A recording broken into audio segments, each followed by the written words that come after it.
نبی کریم صلی اللہ علیہ وسلم نے فرمایا، مجھے یہ صورت اس دنیا کی ہر چیز سے زیادہ محبوب اور پیاری ہے۔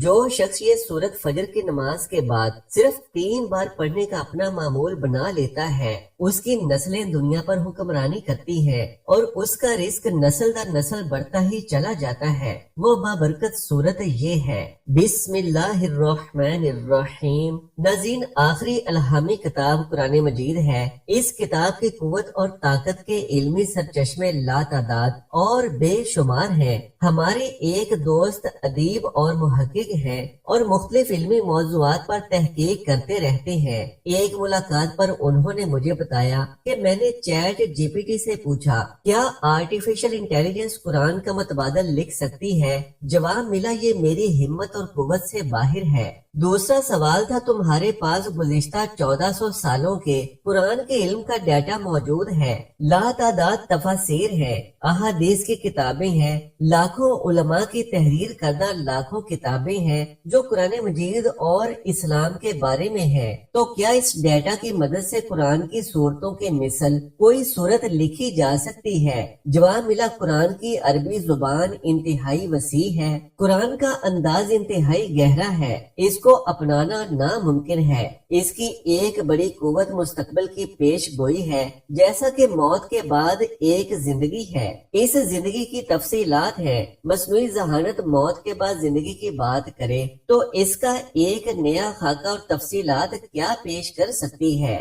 یہ ایک پیچیدہ موضوع ہے اور میری طاقت سے کہیں بڑھ کر ہے۔ اس کے بعد جو اگلا سوال تھا کہ جو باقی مذہبی کتابیں ہیں، کیا ان جیسی کتاب لکھنے سے بھی قاصر ہو؟ جواب ملا، نہیں، اس معاملے میں بے بسی نہیں ہے، ان پر لکھا جا سکتا ہے۔ شاید اس کی وجہ یہ ہو سکتی ہے کہ ان کتابوں میں انسانی تحریف ہو چکی ہے۔ حضرت زید بن اسلم اپنے والد اسلم سے روایت کرتی ہیں کہ رسول اللہ صلی اللہ علیہ وسلم رات کو ایک سفر میں جا رہے تھے اور حضرت عمر ابن خطاب رضی اللہ تعالی عنہ بھی آپ کے ساتھ تھے۔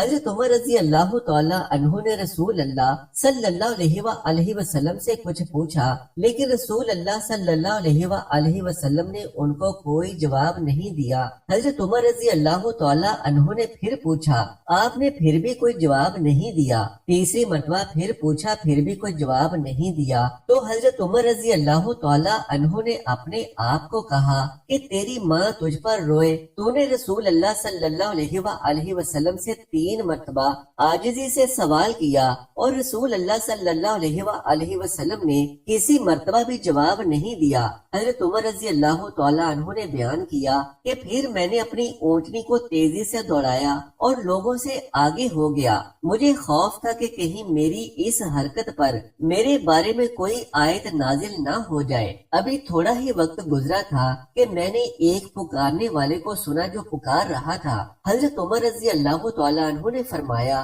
کہ میں نے سوچا مجھے تو خوف تھا ہی کہ میرے بارے میں کچھ وحی نازل ہوگی۔ حضرت عمر رضی اللہ تعالی عنہ نے بیان کیا، چنانچہ میں رسول اللہ صلی اللہ علیہ وسلم کی خدمت میں آیا اور میں نے آپ کو سلام کیا۔ سلام کے جواب کے بعد رسول اللہ صلی اللہ علیہ وسلم نے فرمایا کہ اے عمر، آج رات مجھ پر ایسی صورت نازل ہوئی ہے جو مجھے ان سب چیزوں سے زیادہ پسند ہے جن پر سورج نکلتا ہے۔ پھر آپ نے سورہ انا فتحنا لک فتحا مبینا کی تلاوت فرمائی۔ باروایت صحیح بخاری شرح فتح الباری۔ پیارے ناظرین، یقیناً سورہ فتح نبی کریم صلی اللہ علیہ وسلم کو اس دنیا کی ہر چیز سے زیادہ محبوب تھی۔ اس سورہ کی پہلی آیت میں پیغمبر صلی اللہ علیہ وسلم کو عظیم بشارت دی گئی ہے، ایسی بشارت جو بعض روایات کے مطابق پیغمبر کے نزدیک تمام دنیا سے زیادہ محبوب تھی۔ اللہ رب العزت فرماتے ہیں،